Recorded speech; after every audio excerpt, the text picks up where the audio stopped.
जशा प्रकारे नदीला पूर यावा पाऊस पडल्यानंतर नदी पुराने वाहत जावी, तशा प्रकारे रक्ताचे ओहोळ वाहिले होते, रक्ताचा पूर वाहिला होता। हे सर्व पाहून कोणाचे हात गेले होते, कोणाचे पाय गेले होते, कोणाचे डोके गेले होते, कोणाचा एक अवयव गेला होता आणि सर्वजण अतिशय किंकाळत होते, दुःख करत होते।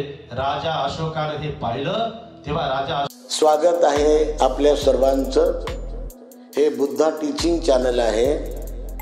यावर बुद्ध आणि त्यांच्या संपूर्ण शिकवणीवर आणि शिक्षेवरती धम्मचर्चा होते। आपण सर्वजण बुद्धा टीचिंग चॅनलचा लाभ घ्यावा।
संपूर्ण जगाला जने सुख शांती मानवतेचा संदेश दिला असे देव आणि मनुष्याचे शास्त्र विश्व शांतीदूत तथागत भगवान बुद्ध तथागताने स्थापन केलेला सद्धम्म पूजनीय भिक्खू संघ सर्वप्रथम त्रिरत्नांना विनम्र अभिवादन करतो। ज्यांच्या महान क्रांतीने आपल्या सर्वांचे जीवन फुलासारखे फुलून गेले असे या देशाचे देशभक्त भारतीय घटनेचे शिल्पकार बोधिसत्व चरित परमपूज्य डॉक्टर बाबासाहेब आंबेडकर यांच्या धम्मक्रांतीमध्ये स्वतःला समर्पित करून खऱ्या अर्थाने आज 20वी बौद्ध धम्म परिषद या परिषदेचे आयोजक आणि या परिषदेचे अध्यक्ष SR इंदवरची महास्तवीर भंतेजी, या परिषदेचे उद्घाटक डॉक्टर प्राध्यापक एम सत्यपालजी महास्तवीर, आदरणीय भिक्खू संघ, श्रद्धा संपन्न बौद्ध उपासक उपासिका, बालक आणि बालिकांनो, खरं तर विजयादशमी तथा धम्मचक्र अनुपरिवर्तन दिनाच्या निमित्ताने ही धम्म परिषद आयोजित करण्यात आली आहे। खरं तर या धम्म परिषदेचा फार मोठा स्रोत वर्ग हा ऑनलाईन आहे आणि म्हणून उपासक उपासिकांनो, डॉक्टर बाबासाहेब आंबेडकरांनी 14 ऑक्टोबर 1956 साली बौद्ध धर्माची दीक्षा घेऊन या प्रदेशामध्ये एक क्रांती घडून आणली होती। आपल्याला माहित असेल, थोडासा इतिहास पाहिला तर लक्षात येईल, डॉक्टर बाबासाहेब आंबेडकरांनी 14 ऑक्टोबर 1956 साली नागपूर या ठिकाणी बौद्ध धर्माची दीक्षा घेतली। अगोदर बाबासाहेबांनी बौद्ध धर्माची दीक्षा घेतली। बौद्ध धर्माची दीक्षा कशी घेतली जाते हे बाबासाहेबांनी दाखवून दिलं आहे। बऱ्याच लोकांना बौद्ध धर्माची दीक्षा हेच कळत नाही. जसं बौद्ध धर्माची 2 प्रकारची दीक्षा असते. एक तर उपासकाची दीक्षा असते आणि दुसरी भिक्षूंची दीक्षा असते. भिक्षूंची दीक्षा सुद्धा घेण्यासाठी गुरुची गरज असते आणि उपासकाची दीक्षा घेण्यासाठी सुद्धा गुरूंची गरज आहे. तेव्हाच आपल्याला बौद्ध धर्माची दीक्षा घेता येते. डॉक्टर बाबासाहेब आंबेडकरांनी चंद्रमणी महास्थविरांना, जे की ब्रह्मदेशाचे होते, ते त्या भंतेंना कुशीनारा या ठिकाणावर निमंत्रित केलं होतं. त्यांच्यासोबत 7 भिक्षू होते. 7 भंतेंना बोलावून त्यांच्या समोर उपस्थित राहून बाबासाहेबांनी पांढरे वस्त्र परिधान केले आणि नंतर त्या भंतेकडून, चंद्रमणी महास्थवीर भंतेकडून बौद्ध धर्माची दीक्षा घेतली. तो दिवस म्हणजे 14 ऑक्टोबर 1956. बऱ्याच लोकांना हा प्रश्न पडतो. त्या काळामध्ये हा प्रश्न पडला होता, बाबासाहेबांनी 14 ऑक्टोबरच का दीक्षा घेतली, 14 ऑक्टोबर 1956च का दीक्षा घेतली. तर थोडस आपण पाहिलं लक्षात येतं, असा प्रश्न बाबासाहेबांना सुद्धा विचारण्यात आला होता. बाबासाहेबांना विचारलं की बाबासाहेब, तुमचा जन्म 14 तारखेला झाला आहे, 14 एप्रिल, आणि म्हणून तुम्ही कदाचित 14 तारखेला फार महत्व देता का, म्हणून तुम्ही 14 तारीख निवडली का, तुमच्या तारखेला तुम्ही लकी मानता का. तर बाबासाहेब तिथे स्पष्टपणे सांगतात, जे लोकांना कळलं पाहिजे. बाबासाहेब सांगतात की मी 14 तारखेला लकी मानत नाही, माझ्या जन्मदिवसाला महत्वही देत नाही. मी बौद्ध धर्माची दीक्षा घेतोय, त्याचं खरं कारण आहे की आमचा राजा, जे बहुधनाचा राजा होता, जग चक्रवर्ती होता, सम्राट अशोक, चक्रवर्ती सम्राट अशोकाने ज्या दिवशी दीक्षा घेतली आहे बौद्ध धर्माची, त्याच राजाच्या दिवशी, ज्या दिवशी राजाने बौद्ध धर्माची दीक्षा घेतली, त्याच राजाला मी अनुसरतो आणि त्याच राजाने ज्या दिवशी दीक्षा घेतली आहे त्या दिवशी मी पण विजयादशमीच्या दिवशी मी बौद्ध धर्माची दीक्षा घेत आहे. माझ्यासाठी राजा सम्राट अशोक महत्वाचा आहे, माझ्यासाठी 14 तारीख महत्वाची नाही. 14 तारखेला महत्व देत नाही. बऱ्याच लोकांना वाटतं की नाही, 14 तारखेला दीक्षा घेतली म्हणून 14 तारीख महत्वाची आहे, असं बऱ्याच लोकांना वाटतं. पण वास्तविक पाहता बाबासाहेब सांगतात की मला राजा सम्राट अशोक प्रिय आहे. कारण का? कारण सम्राट अशोकाने बौद्ध धर्माची दीक्षा अशीच नाही घेतली, उगाच बौद्ध धर्माची दीक्षा घ्यायची म्हणून नाही घेतली. तर तुम्हाला माहित असेल, सम्राट अशोक राजा हा चक्रवर्ती होता. खरं तर राजाचं वर्णन करत बसत नाही मी. जे चक्रवर्ती राजा असतो त्याच्याकडे 7 रत्न असतात, त्यापैकी एक चक्ररत्न असतं. त्याचं वर्णन मी करणार नाही.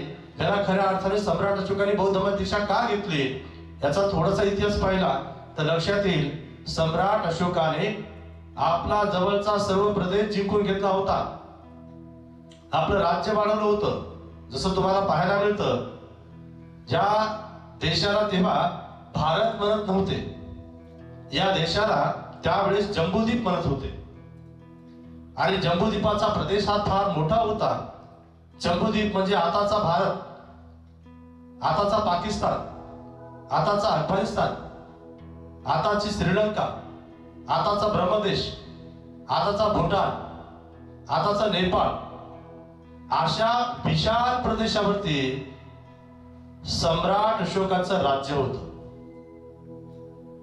एवढ्या मोठ्या प्रदेशाचा राजा होता सम्राट अशोक. असं म्हटलं आहे, या सम्राट अशोकाला तरी सुद्धा एक प्रदेश जिंकता आला नव्हता, ज्याचं नाव होतं कलिंग. या कलिंग राज्यावरती, कलिंग देशावरती विजय मिळवता आला नव्हता. या कलिंगावरती विजय मिळवावा आणि आपलं राज्य अधिक द्विगुणित करावं, अधिक वाढवावं या उद्देशाने कलिंग जिंकण्याचा राजाने प्रयत्न केला. पण कलिंग राज्य काही साधं सुद्धा नव्हतं. कलिंगामध्ये अशा प्रकारे ठरवलं होतं, काहीतरी झालं तर आम्ही सम्राट अशोकाच्या सैन्याला शरण जाणार नाही, आमचा देश आम्ही त्यांच्या स्वाधीन होऊ देणार नाही. वेळ पडली तर आम्ही आमचं बलिदान देऊ, पण आम्ही काही राजाच्या समोर शरण जाणार नाही. तुम्हाला पाहायला मिळेल की त्याने ठरवलं होतं की अगोदर जर राजाने आक्रमण केलं तर राजाच्या विरुद्ध लढण्यासाठी प्रथमतः आम्ही आमच्या सैनिकाला पाठवू. जर आमचे सैनिक पराभूत झाले तर मग आम्ही आमच्या तरुण मुलांना पाठवू. तरुण जे मुलं आहेत त्यांना मैदानामध्ये उतरवू. तरुण मुलंही हरले तर आम्ही म्हातारे लोक त्या ठिकाणी जाऊ, म्हातारे पुरुष त्या ठिकाणी जाऊ. जर म्हातारे पुरुष सुद्धा हरले तर आम्ही तरुणी तिथे उतरवू, आणि तरुणीच नाही तर महिलाही उतरू. अगदी या देशातला प्रत्येक माणूस स्वातंत्र्यासाठी लढेल आणि स्वातंत्र्य टिकवून ठेवेल यासाठी आम्ही प्रयत्न करू. अशा प्रकारची प्रतिज्ञा त्या ठिकाणी केल्याचं पाहायला मिळतं. आणि मग काय होतं की राजा सुद्धा ठरल्याप्रमाणे त्याच्यावरती स्वारी करतो, कलिंगावरती स्वारी करतो. आणि कलिंगावरती स्वारी केल्यानंतर राजाचं सैन्य अफाट होतं. राजाची युद्धनीती फार भयानक होती. राजाने कलिंगवरती स्वारी केली, कलिंगाचं सैन्य कमी होतं, राजाचं सैन्य अफाट होतं. राजाच्या सैन्यापुढे कलिंगाच्या सैन्याचा निभाव लागला नाही. आणि मग पाहायला मिळतं की कलिंगाचं सैन्य माघार घेतं. माघारच घेत नाही तर ठरल्याप्रमाणे तिथे पुन्हा एकदा त्या कलिंग सैनिकाला सपोर्ट करण्यासाठी कलिंगचे तरुण लोक त्या ठिकाणी युद्धात उतरतात. आणि पुन्हा युद्ध, घनघोर युद्ध पुन्हा सुरू होतं. आणि पुन्हा युद्धाचा अवडंबर पेटला जातो, आग पेटली जाते. आणि पाहायला मिळतं की त्या कलिंगच्या युद्धामध्ये अनेक लोकांचे मृत्यू होतात. पाहायला मिळतं की ते युद्ध तेवढ्यावर थांबत नाही. कलिंगाच्या सर्व शक्तीला तिथे लावलं जातं आणि सर्व शक्ती तिथे प्रयत्न करते. पण राजाच्या सैनिकापुढं, राजाच्या युद्धनीती पुढं कलिंगाचा निभाव लागत नाही आणि कलिंग शरण येतं. आणि कलिंग शरण आल्याची बातमी राजाला सांगितली जाते. राजा विजय उत्सव म्हणून, राजाची युद्धाची विजयाची पताका म्हणून राजा त्या ठिकाणी जातो. तेव्हा राजा त्या ठिकाणी गेल्यानंतर पाहायला मिळतं की काय होतं, राजा विजयी झाला आहे, आनंदित झाला आहे म्हणून राजा जातो. पण युद्ध मैदानावरती गेल्यानंतर पाहायला मिळतं की तिथे युद्ध नाही, तिथे जर प्रसन्नता नाही, आनंद नाही, तर तिथे अगदी रडण्याचा, ओरडण्याचा, दुःख करण्याचा अगदी प्रत्येक दिशेतून आवाज येईल एवढ्या प्रकारचा आवाज येत होता. असं म्हटलं जातं कलिंगाच्या युद्धभूमीवरती लोकांनी एकमेकाला कापल्यामुळे, एकमेकाला मारल्यामुळे जशा प्रकारे पाऊस पडल्यानंतर चिखल तयार व्हावा तशा प्रकारे माणसाचा चिखल तयार झाला होता. जशा प्रकारे नदीला पूर यावा पाऊस पडल्यानंतर, नदी पुराने वाहत जावी तशा प्रकारे रक्ताचे ओहोळ वाहिले होते, रक्ताचा पूर वाहिला होता. हे सर्व पाहून कोणाचे हात गेले होते, कोणाचे पाय गेले होते, कोणाचे डोके गेले होते, कोणाचा एक अवयव गेला होता. आणि सर्वजण अतिशय किंकाळत होते, दुःख करत होते. राजा अशोकाने हे पाहिलं तेव्हा राजा अशोकाला समाधान नाही झालं. राजा अशोक बेचैन झाला. आणि राजा बेचैन झाला, राजाला वाटलं की हे काही बरं नाही केलं. आणि मग राजाने तो विजय उत्सव न पूर्ण करता वापस आल्याने ठरवलं की आजपासून या राजावरती मी खऱ्या अर्थाने तलवारीने, भाल्याने विजय मिळवणार नाही, तर मग मात्र काय करेल. राजा चिंताग्रस्त होता. असं म्हटलं आहे, राजाला एका लहान असलेल्या भंतेचं दर्शन झालं. राजा त्या भंतेच्या माध्यमातून उपभूत नावाच्या भिक्षूकडे गेला आणि उपभूत भंतेजीकडून त्याने बौद्ध धर्माची दीक्षा घेतली. दीक्षा घेतल्यानंतर पाहायला मिळतं की राजाचं परिवर्तन झालं. राजाचं एवढं परिवर्तन झालं की राजाने यानंतर तलवार वापरणार नाही असा संकल्प केला. मी धम्माच्या मार्गाने विजय मिळवेल, धम्माच्या मार्गाने लोकांना सांभाळेल, मी तलवारीच्या मार्गाने लोकांवरती विजय मिळवणार नाही असा प्रतिज्ञा, अशी शपथ त्या ठिकाणी घेतल्याचं पाहायला मिळते. त्या ठिकाणी पुढे पाहायला मिळतं की राजा चक्रवर्ती सम्राट अशोक पुढे आपल्याला पाहतो की खऱ्या अर्थाने तो धम्माच्या एवढ्या जवळ आला की धम्मामध्ये मला सहभागी करून घ्यावं म्हणून त्याने प्रयत्न केले. धम्माचं सख बनावून प्रयत्न केले आणि सख बनण्यासाठी काय केलं, त्याने असा विचार केला की धम्माचं सख कसं बनता येईल आणि म्हणून राजाने त्या ठिकाणी धम्माचं सख बनण्यासाठी 84,000 बुद्धविहारे निर्माण केली. 84,000 बुद्धविहार निर्माण केली. 84,000 बुद्धविहारामध्ये सर्व भिक्षूंना दान केले. भगवंताच्या भिक्षूंना दान केली. 84,000च का, याचा इतिहास आहे, हे काही उगाच नाही केलं.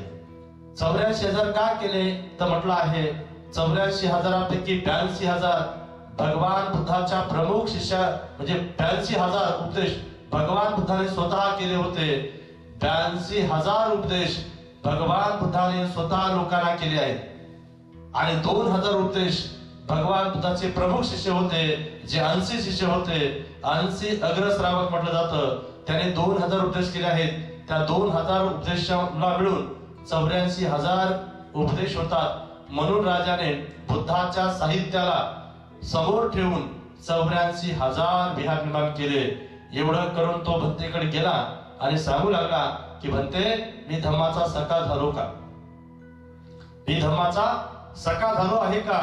तर तेव्हा भंते म्हणतात की नाही महाराज, तुम्ही धम्माचे सखे झाले नाही. तुम्हाला जर धम्माचं सख व्हायचं असेल तर तुम्हाला स्वतःच्या पोटचा गोळा दान द्यावा लागेल. स्वतःच्या पोटचा गोळा दान द्यावा लागेल म्हणजे अर्थात तुमचा मुलगा तुम्हाला दान द्यावा लागेल. असं जेव्हा म्हटलं गेलं तेव्हा राजाला असं वाटलं की आता हे कसं करायचं. परंतु राजाने ही गोष्ट जेव्हा परिवारामध्ये सांगितली तर तेव्हा राजाने एक नाही तर 2 लेकर दान दिले. जसं असं म्हटलं आहे संघमित्रा आणि महेंद्र. संघमित्रा नावाची जी भिक्षुणी होती तर त्या भिक्षु म्हणजे त्या मुलीचं तर राजा सम्राट अशोकाच्या मुलीचं तर लग्न झालं होतं. त्यांना तर एक पुत्र होता, तरी सुद्धा तुम्हाला पाहायला मिळतं की ते दोघेही बौद्ध धम्माचं भिक्षू बनले, भिक्षुणी बनले. धम्माचं सख होण्यासाठी राजाला सहाय्य केलं. आणि पुढे आपल्याला पाहायला मिळतं की तेच संघमित्रा आणि महेंद्र, भिक्षू महेंद्र, भिक्षुणी संघमित्रा हे दोघे श्रीलंका या ठिकाणी गेले. श्रीलंका या ठिकाणी गेल्यामुळे श्रीलंका बौद्ध राष्ट्र म्हणून नावारूपाला आलं. आज जगामध्ये एकमेव बौद्ध राष्ट्र डिक्लेअर आहे ते म्हणजे श्रीलंका. आणि अशा प्रकारचा हा राजा होता, अशा प्रकारच्या राजाचा पराक्रम होता. या राजानं सर्व तलवार सोडून दिली आणि म्हणून खऱ्या अर्थाने बौद्ध धर्माची दीक्षा घेतली. म्हणून बाबासाहेबांनी विजयादशमी सम्राट अशोकाने ज्या दिवशी बौद्ध धर्माची दीक्षा घेतली होती त्याला विजयादशमी म्हटलं जातं. तर त्या राजाला समोर ठेवून बाबासाहेबांनी बौद्ध धर्माची दीक्षा घेतली. बाबासाहेब सांगतात योगायोगाने विजयादशमी आणि 14 तारीख एका दिवशी आली होती. योगायोगाने 14 तारीख आणि विजयादशमी एका दिवशी आली होती. म्हणून खऱ्या अर्थानं मी त्या दिवशी दीक्षा घेतली आहे. परंतु 14 तारखेचं त्याच्यामध्ये कुठलाही संबंध नाही. 14 तारखेला काही महत्व नाही. बाबासाहेब स्वतःच्या जन्मदिवसाच्या तारखेला महत्व देत नव्हते, हे स्वतः बाबासाहेबांनी सांगितलं. आणि हे बौद्ध धर्माची दीक्षा घेतल्यानंतर आपण पाहायला मिळतं की बाबासाहेबांनी सुद्धा क्रांती केली. जशी राजानं क्रांती केली होती तशी बाबासाहेबांनी सुद्धा एक महान क्रांती केली, रक्त विरहित क्रांती केली. राजा सम्राट अशोकाने रक्त रंजित क्रांती केल्यानंतर खऱ्या अर्थानं तो बौद्ध धर्माकडे आला होता. बाबासाहेब मात्र रक्त विरहित क्रांती करतात. आधुनिक भारताच्या इतिहासामध्ये एवढी मोठी क्रांती कोणत्याही व्यक्तीने केली नाही. रक्त विरहित क्रांती करणारे डॉक्टर बाबासाहेब आंबेडकर हे एक महान व्यक्ती होते असं आधुनिक इतिहासामध्ये आपल्याला पाहायला मिळतं. कारण बाबासाहेबांनी ज्या दिवशी बौद्ध धर्माची दीक्षा घेतली त्या दिवशी आपल्याला पाहायला मिळतं की बाबासाहेबांसोबत खऱ्या अर्थाने त्या ठिकाणी लाखो लोक बौद्ध धर्माची दीक्षा घेतात. थोडासा इतिहास सांगतो, आता तो विशेष आहे म्हणून थोडक्यात सांगतो. बाबासाहेबांनी खऱ्या अर्थानं 1935 साली येवला या ठिकाणी घोषणा केली होती. काय म्हणाले होते? मी हिंदू धर्मात जन्म आलो, परंतु मी हिंदू धर्मात मरणार नाही. कोणत्या धर्मात जन्म यावं हे माझ्या हातात नव्हतं, परंतु कोणत्या धर्मात मरावं हे माझ्या हातात आहे. म्हणून 1935 साली येवला या ठिकाणी बाबासाहेबांनी धर्मांतराची घोषणा केली. आणि पाहता पाहता तुम्हाला पाहायला मिळेल 21 वर्ष बाबासाहेबांनी या भारत भूमीच्या सर्व धर्माचा अभ्यास केला. 21 वर्षापर्यंत इथले प्रत्येक धर्मगुरू म्हणायचे, बाबासाहेब तुम्ही आमच्याकडे या, आम्ही तुम्हाला आणि तुमच्या समाजाला उन्नत करू.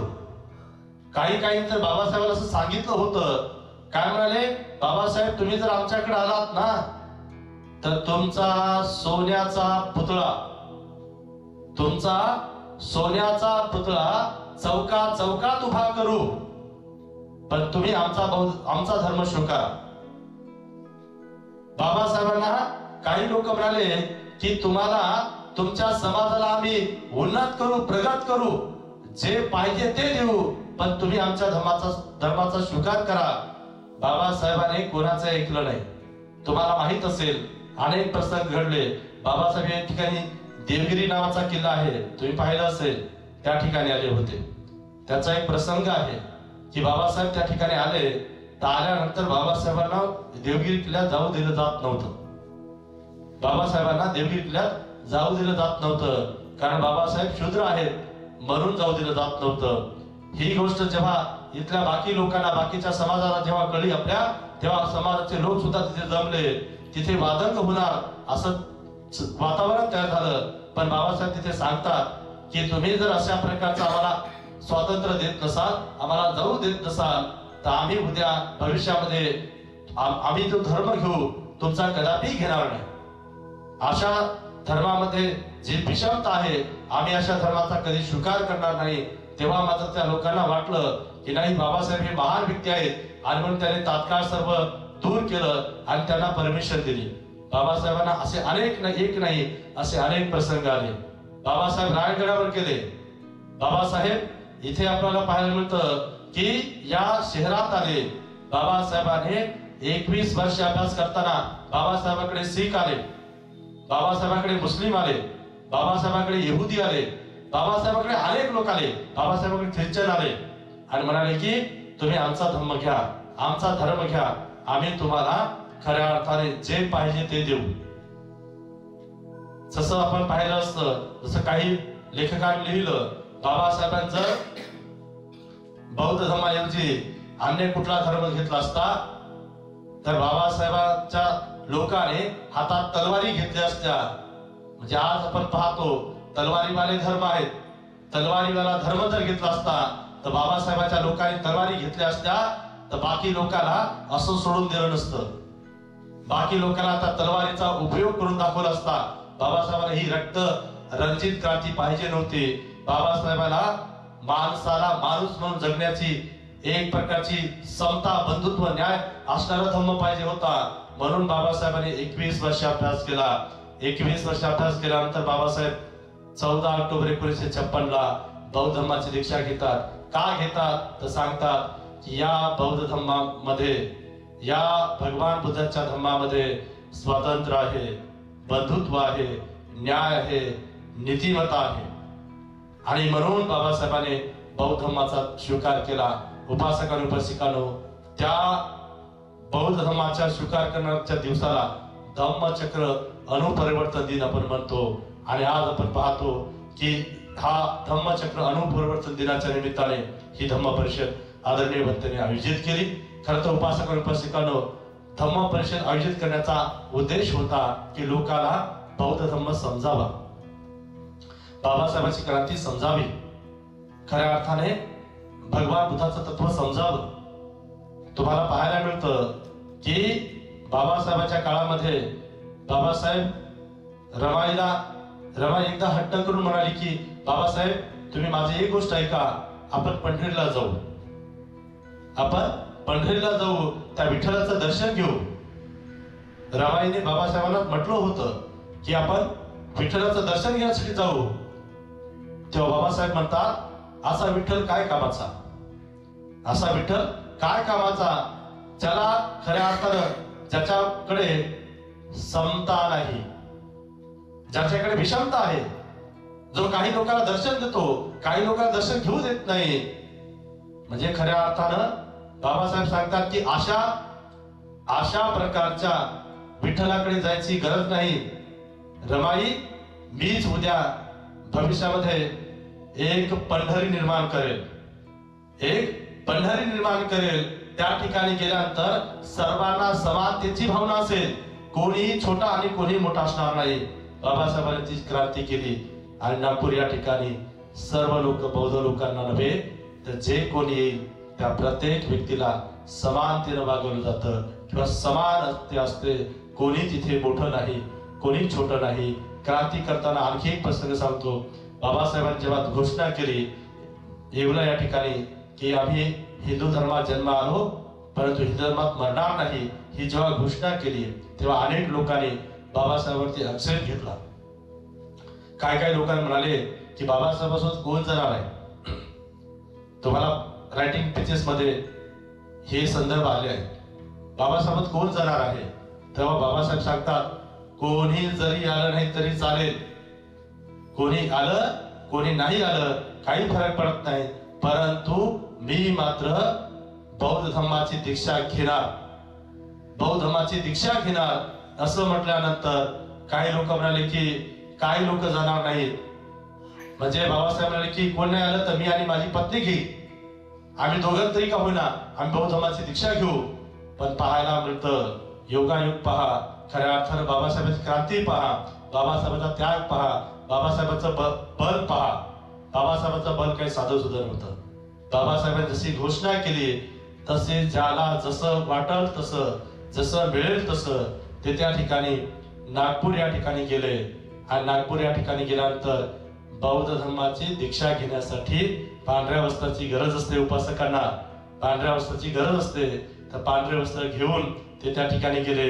काही लोकांना पांढरे वस्त्र घेता आले नाही, ते नागपूरमध्ये गेले, त्या ठिकाणी त्यांनी पांढरे वस्त्र घेतले. नागपूर या ठिकाणी इतिहासामध्ये नोंद आहे, इतिहासामध्ये नोंद आहे. नागपूर या ठिकाणी जेवढेही दुकान होते त्या दुकानामध्ये एक सुद्धा पांढरा कपडा शिल्लक राहिला नव्हता. एवढे लोक त्या ठिकाणी जाऊन पांढरे वस्त्र घेऊन, पांढरे वस्त्र शिवून, पांढरे वस्त्र घालून बाबासाहेबांकडे गेले. जिथे आपली दीक्षाभूमी आहे त्या ठिकाणी गेले आणि त्या ठिकाणी जाऊन तुम्हाला पाहायला मिळतं की त्याने बौद्ध धर्माची दीक्षा घेतली. तो ऐतिहासिक दिवस, तो सोनेरी अक्षराने लिहावा असा दिवस, तो म्हणजे 14 ऑक्टोबर 1956. आज आपण पाहतो, एवढे वर्ष आपण पाहतोय की या बौद्ध धर्मामध्ये येऊन आम्हाला झाले आहेत जवळजवळ 69 वर्ष झाले आहेत. आपण बौद्ध धर्मात आलो आहोत. बौद्ध धर्मात आल्यानंतर आमच्या समाजाने आज प्रगती केली आहे. बाबासाहेबांच्या अनुकंपेनं, बाबासाहेबांच्या पुण्याईनं आमच्या समाजाची प्रगती झाली. एवढी प्रगती झाली आपल्याला पाहायला मिळतं की ज्या लोकांना साधारणपणे खायला मिळत नव्हतं, बाबासाहेबांच्या अनुकंपेनं, बाबासाहेबांच्या पुण्याईनं, बाबासाहेबांचं ऐकल्यामुळं आज आम्ही पाहतो की आम्हाला वाटेल तेवढं आम्ही लोकांना देत आहोत. म्हणजे जे लोक एका घासासाठी तरसत होते, एका पाण्याच्या घोटासाठी तरसत होते, तुम्हाला पाहायला मिळतं की आज आमच्या समाजाकडे लोक किती जरी आले, किती जरी खायला मागितलं तर देऊ शकतात. एवढी क्रांती झाली. ज्या लोकांकडे साधे साधे वस्त्र नव्हते त्या लोकांकडे आज टाय आलेत, बूट आलेत, कोट आलेत. त्या लोकांनी, ज्या लोकांना गुलाम म्हणून वावरलं जायचं, ज्या लोकांवरती अन्याय केला जायचा, ते आज खऱ्या अर्थाने ऑफिस मध्ये सर्वांचे बॉस झाले. ते लोक आज आपण पाहतो की बिझनेसमॅन झालेत. ते लोक आपण पाहतो की खऱ्या अर्थाने ज्यांना गावाच्या बाहेर राहावं लागायचं, ते आज आम्हाला पाहायला मिळतं. मी एका ठिकाणी मुंबईमध्ये होतो, मला सांगितलं एक आमची बौद्ध भगिनी आहे, मुलगी आहे, ती सांगू लागली, म्हणते बाबासाहेबांच्या कृपेनं, बाबासाहेबांच्या पुण्याईनं मी पायलट झाले. आणि पायलट झाल्यानंतर ती सांगते की म्हणते मला पायलट झाल्यानंतर पहिल्या सुरू प्लेन उडवण्याची संधी मिळाली आणि मला सांगितलं की तू बाबासाहेबांचं गुणगान गातेस ना, तर ठीक आहे, तुला कुठे जायचं आहे प्लेन घेऊन, तुला कुठे जायची इच्छा आहे? तर ती म्हणाली मला सांगण्याबरोबर आनंद झाला. मला म्हटली ती की मला कोलंबियात जायचं आहे, कोलंबिया विद्यापीठात जायचं आहे. ज्या ठिकाणी बाबासाहेबांनी शिक्षण घेतलं आहे त्या कोलंबिया विद्यापीठामध्ये जाऊन मला त्या बाबासाहेबांचा आठवण करायची आहे. ज्या बाबासाहेबांचा पुतळा तिथे उभा आहे की त्या पुतळ्याला पाहून सांगितलं जातं विद्यार्थी व्हायचं असेल तर या विद्यार्थ्यासारखं व्हा. त्या कोलंबिया विद्यापीठामध्ये जात असताना मी कुठेही स्टॉप न घेता डायरेक्ट मुंबईवरून व्हाया दुबई मी अमेरिकेला गेले. ही किमया आहे बंधूंनो, ही क्रांती आहे बंधूंनो, ही खऱ्या अर्थाने बाबासाहेबांची देण आहे की ज्या स्त्रीला घराच्या बाहेर निघू दिलं जात नव्हतं, ज्या स्त्रीला स्वाभिमानाने जगण्याची संधी नव्हती, ती स्त्री आपण पाहतो की आज हजारो लोकांना एका विमानात बसवते आणि ती त्याला सुखरूप त्या ठिकाणी घेऊन जाते. ही बाबासाहेबांची देण आहे. आणि म्हणून मला सांगायचं आहे की आज आमच्याकडे सर्व प्रगती झाली आहे, उन्नती झाली आहे, क्रांती झाली आहे, सुख समाधान आलं आहे, सर्व गोष्टी आल्या आहेत, तरी सुद्धा मला कधी कधी सांगावंसं वाटतं की आज आमचे लोक शिकून सवरून आपल्या कामामध्ये व्यस्त झाले. नक्की चांगली गोष्ट आहे, व्यस्त व्हा, परंतु सोबत आपण हे लक्षात ठेवलं पाहिजे हे सर्वच्या सर्व अधिकार बाबासाहेबांमुळे मिळाले आहेत. बाबासाहेबांमुळे मिळाल्यामुळे आज आम्ही पाहतो की आमचं टोले जंग घर निर्माण करू शकतो. आज टोले जंग आपण इमारती निर्माण करू शकतो. आज आम्ही एखाद्या कंपनीचे मालक होऊ शकतो. खऱ्या अर्थानं हे पाहायला मिळतं. हे सर्व करताना आनंद होतो, गौरव वाटतं, अभिमान वाटतं, प्राऊड फील होतंय की हे आमच्या समाजाचे लोक आहेत. तुम्हाला असं पाहून आम्हाला खूप आनंद वाटतो, खूप प्रसन्न वाटतं. परंतु पुढे जर पाहिलं तर कधी कधी लक्षात येतं, कधी कधी आमच्या लोकांना बाबासाहेबांनी हे सर्वच्या सर्व नाहीत, पण काही लोक आहेत बाबासाहेबांनी आम्हाला अगदी चिखलातून वर काढलं, मातीतून वर काढलं, जनावरांपेक्षा बेहतर अवस्थेतून वर काढलं. तुम्हाला पाहायला मिळतं अहो तानुलं बाळ, छोटस बाळ जर समजा तहान लागली तर पाणी पाणी म्हणून रडायचं, पण पाणी देता येत नव्हतं. पाणी डोळ्याच्या समोर दिसत होतं पण पाण्याला हात लावता येत नव्हता. आज आम्ही पाहतो की त्या तानुल्या बाळाला पाणी पिता येत नव्हतं, पण त्या काळामध्ये ज्याला बोलता येत नव्हतं असं मुक असलेलं कुत्र, मांजर, माकड त्या तळ्यामध्ये उड्या मारून पाणी प्यायचं, आंघोळ करून बाहेर निघायचं. पण आम्हाला मात्र पाणी पिता येत नव्हतं. पाणी प्यायचं असेल तर कोणाला तरी याचना करावी लागायची, विनंती करावी लागायची, जोहार जोहार म्हणू लागायचं, थोडंसं पाणी द्या म्हणायचं, माझ्या बाळासाठी बघा म्हणायला लागायचं. जर दया आली तर पाणी देत होते. हे काही मी तुम्हाला भ्रामक गोष्टी सांगत नाही, हे इतिहासामध्ये बाबासाहेबांचे आले आहेत. महाडचा 14 सत्याग्रह तुम्ही पाहिला असेल, त्याच्यामध्ये आलेला आहे. अहो ज्याला पाणी पाहिजे म्हणून, ज्या लोकांनी पाणी पाहिजे म्हणून पाणी पिण्यासाठी गेले, तर पाणी पिण्यासाठी कसे गेलेत म्हणून डोके फुटेपर्यंत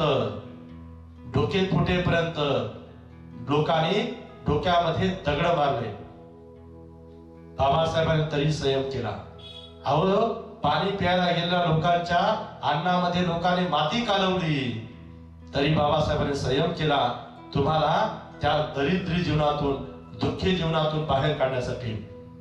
आपल्याला पाहायला मिळतं की हे बाबासाहेबांचे ऐकलेले लोक जे होते त्या लोकांनी हे सर्व ऐकलं आणि म्हणून त्यांच्या ऐकल्यामुळे त्यांनी सांगितल्यामुळे, त्यांच्यावरती विश्वास ठेवल्यामुळे आज आम्ही सर्व समाजातील लोक, सर्वच्या सर्व आमच्या सकट, म्हणजे मी काही असं म्हणत नाही की तुम्हीच, फक्त आमच्यासारखे भंतेजी सुद्धा बाबासाहेबांच्या देणमुळे, बाबासाहेबांच्या दानामुळं, बाबासाहेबांच्या शक्तीमुळं, बाबासाहेबांच्या प्रभावामुळं आम्हाला आज सुखाने जगता येतं, सुखाने खाता येतं, सुखाने बोलता येतं, सुखाने पाणी पिता येतं. नाहीतर पाणी पिऊ दिलं नसतं, तुम्हाला असं कोणी बोलवलं नसतं आणि आम्हाला कोणी खुर्चीवर बसवलं नसतं.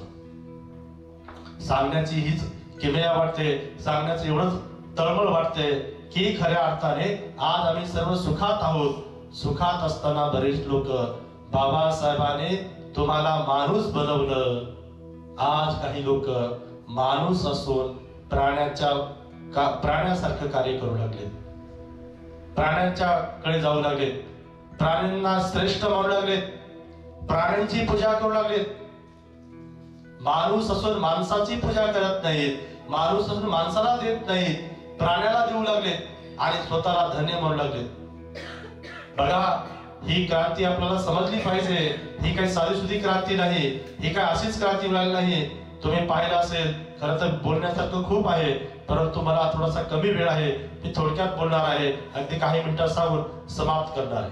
उपासकांनो, उपासिकांनो, पुन्हा एकदा तुम्हाला सांगतोय की आज आम्ही या ठिकाणी पाहायला मिळतं काही काही लोक या विजयादशमीच्या दिवशी खऱ्या अर्थानं बौद्ध असून सुद्धा, म्हणजे खऱ्या अर्थानं डुप्लिकेट सोनं वाटू लागले आहेत.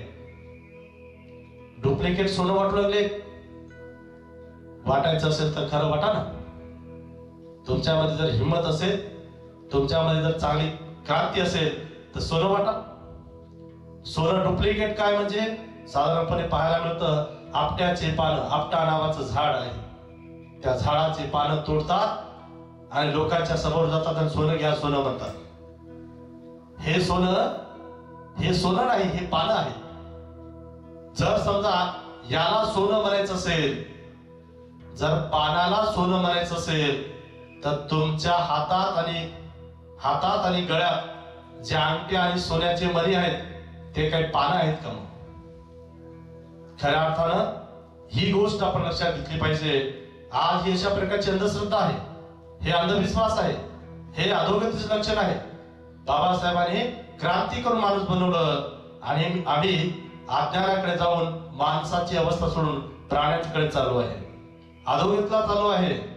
तुम्हाला पाहायला मिळतं की ही जी गोष्ट आहे, योगायोगाने ज्या विहारात मी राहतो, ज्या विहाराच्या बाजूला एक निवास आहे माझं भिक्षूंचं, तिथे मी राहतो. मलाही माहित नव्हतं. परवाच्या दिवशी विजयादशमी होती. परवाच्या दिवशी 2 मुलं आले आणि तिथे एक झाड आहे आपट्याचं, सारे फुलं पानं तोडू लागले. मी म्हटलं काय करताय? म्हणजे काय नाही, पण त्याची थोडस सोनं घेतोय, थोडस सोनं घेतोय. अरे म्हटलं, माझ्या जवळ सोन्याचं झाड आहे आणि मला आतापर्यंत माहितच नाही. इतके दिवस झालं अख्खं सोन्याचं झाड आहे आणि सोन्याचं झाड, खरंच सांगतो तुम्हाला, खोटं नाही. तुम्ही कधी आला तर तुम्हाला पाहायला मिळेल. माझ्या निवासी मी काय लावलं नाही, ते मी जायच्या अगोदर कोणतरी लावले. आणि त्या ठिकाणी ते झाड पाहून मला वाटलं, हे जर झाड सोन्याचं असतं तर मला कधी कोणाकडे जायची गरज पडली नसती. थोडस दान देता का? सारे लोक माझ्याकडे झाले असते. आणि खरं ते सोनं असतं तर सांगा, मला जर ते सोन्याचं झाड भेटलं असतं तर मी मात्र ज्याला त्याला आलं त्याला कधीही म्हटलं असतं, एवढंच म्हण, तुला सोनं पाहिजे ना, ते खरं जरी सोनं असतं तरी मी दिलं असतं. हे खोटं तर असतं म्हणून नाही, खरं जरी असतं.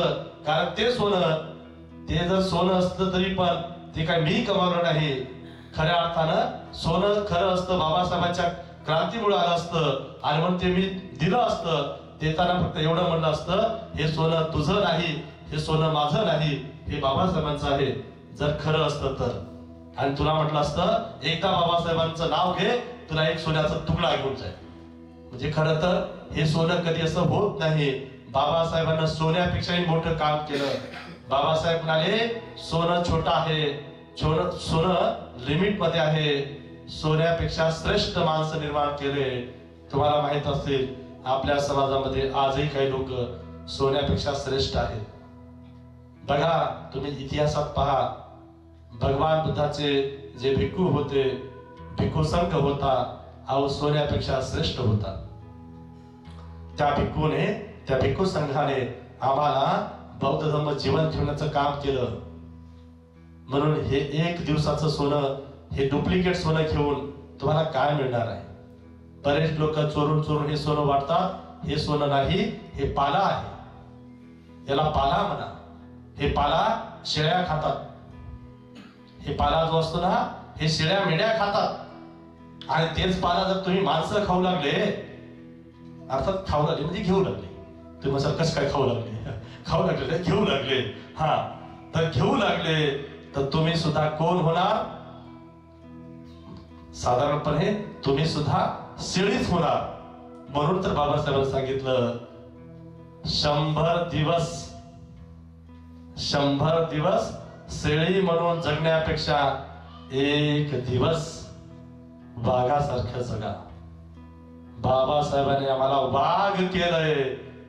आम्ही मात्र बाबासाहेबांचं खाऊन, बाबासाहेबांच्या समाजात राहून स्वतःही शेळी व्हायलो आणि सोबत सोबत दुसऱ्याला शेळी होण्याचं काम करायलो.